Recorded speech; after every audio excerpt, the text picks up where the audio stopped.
All right, bandwidth selections. What are those?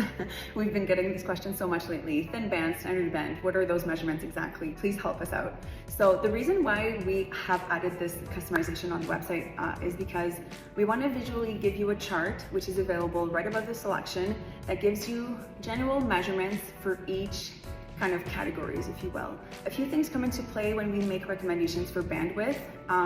So obviously the finger size, the opening of the ring is a major one. The size of the stone that the ring will be holding is another major one. So those are the two kind of areas that you're seeing on the chart. So if you navigate the chart and you know your selections, you're able to see your finger size on the left, you find that category, and then you keep going towards your right. I know that this is probably inverted now, but you keep going to the right until you reach your carat equivalent of the stone. It will give you 3 measurements. Our recommendation is always, always, always the standard option.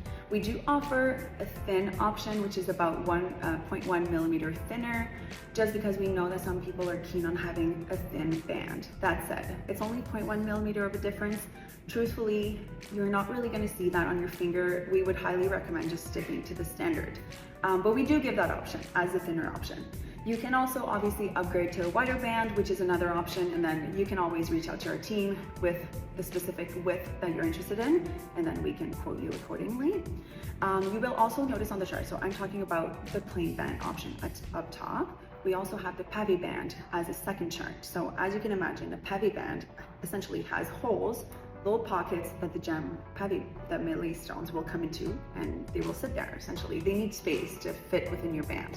So as you can imagine, your band has 15 small holes all the way around. So we do have to keep in mind to maintain like a structural integrity, that the band will have holes to fit those gorgeous stones. So we do need to increase the bandwidth at that point. So that's why you'll notice that for the same selections of finger size and stone size, you'll still have a wider band if you select the pavé stone option. Hopefully that clears it up. If you're unsure about your exact selections, feel free to reach out to our team. We can always assist. Essentially, when an order comes in, we make that distinction. We kind of assess a few other factors as well. How close to those limits are you in terms of stone size and finger size within those parameters? For example, if you have a 2.1 carat or a 2.9, then depending on other factors such as, again, your finger size, obviously, but the design you've selected as well. So we may kind of make a judgment call when the order comes in and assess if you may benefit from being in the upper category, if you will, or staying in that category of the chart. Rest assured that whatever we decide on the moment that your order comes in, we represent that on your CAD. So the design, when you get to review it and it comes in, that measurement will actually be there. So you don't have to kind of freak out or worry about never seeing that measurement again. You actually do get to review and approve that. So if you have any questions at that point or concerns, we can always kind of chat about it and make adjustments as needed before we actually cast your ring. So hopefully that cleared it up. If you have any questions, again, feel free to reach out to our team.